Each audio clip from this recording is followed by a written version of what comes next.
Hello, this is a message for someone who's not feeling great about themselves right now, okay? And if this message is for you, I mean, I wonder if it ties to the previous message a little bit, but so you might want to watch that too. But what I'm saying, this message is for someone who is in a dark place emotionally, and it's because they don't feel good about themselves and they're struggling with self-esteem, self-acceptance. And so when you feel that way, it's hard to do anything in life. It's hard to be productive, it's hard to get things done, and it's hard to move forward or think clearly.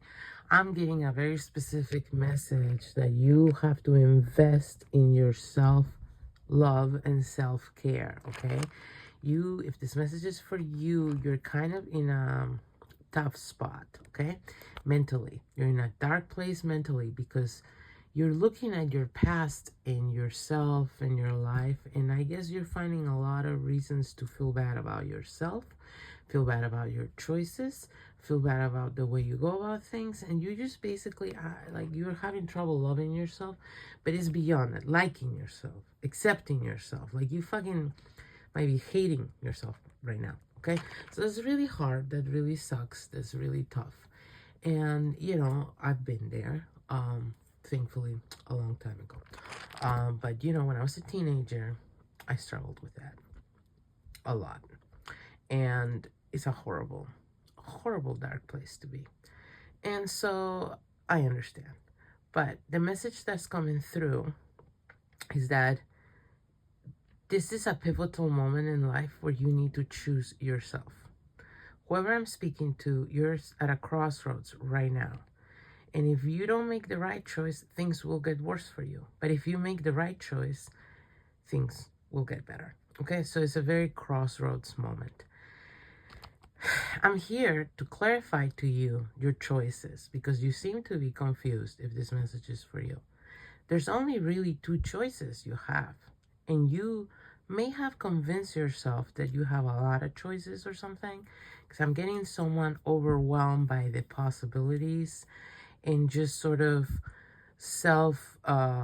absorbed in their own self-hatred while they postpone making any real decisions forward because you feel like there's an overabundance of options and you don't even know which direction to take. But the reality here, the message I'm getting, is to remind you that there's actually only two choices you have right now with the current mental state you find yourself in. Choice number one is from a place of radical self-acceptance of your limitations, shortcomings, and flaws and mistakes of the past. You build yourself up.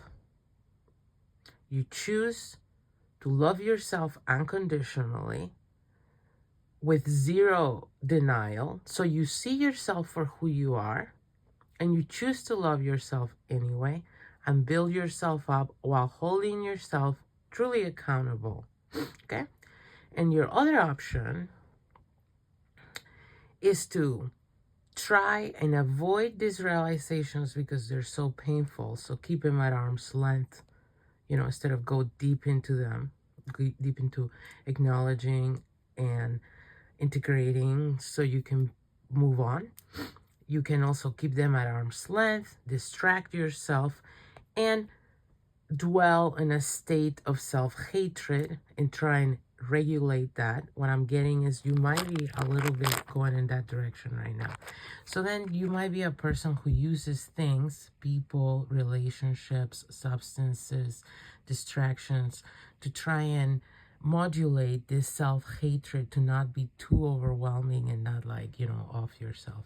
Jesus. But here's the thing. If you go on that path, things are gonna get worse. I hate to fucking be the person who tells you that, but it's true, okay?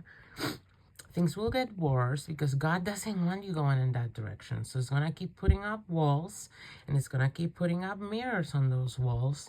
So you have to face yourself, okay? Because what God wants you to do, which is just the highest, larger version of you, what your soul wants you to do, is to face the situation, pick up the pieces, build yourself up, and do better. And you can do that. But, that's going to take radical self-honesty, radical self-acceptance, and radical commitment to your own growth, okay?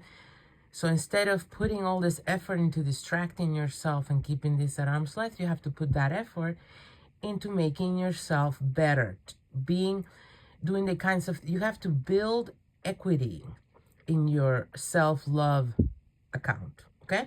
So how you do that, you have to put your energy into becoming the person you will feel good about being, okay?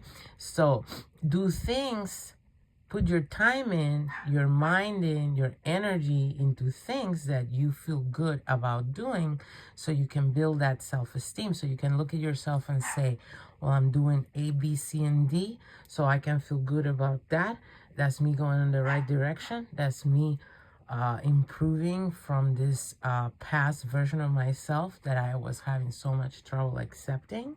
Okay, the more you do that, the better you feel about yourself. But of course, at the point you're in, you're gonna need to put a lot of work into that.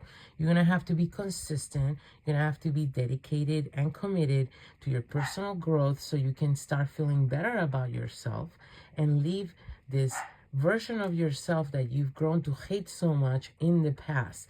If you continue to avoid and distract yourself from these lessons and from these realizations, and you continue to try and, you know, just avoid yourself while you low-key hate yourself and like modulate how much hate you apply to yourself, if that's the way you keep dealing with it, you're not gonna build anything that's gonna make you change your core feelings about yourself. You're just gonna continue to just try to manage that self-hatred the best way you can, which is very hard, and you're not gonna have anything to build actual self-love and self-admiration on.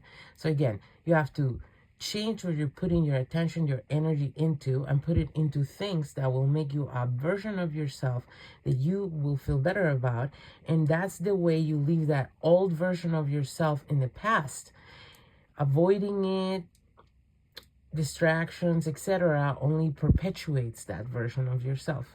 And that's why it feels like a never-ending, inescapable reality. Okay, so I hope that was helpful.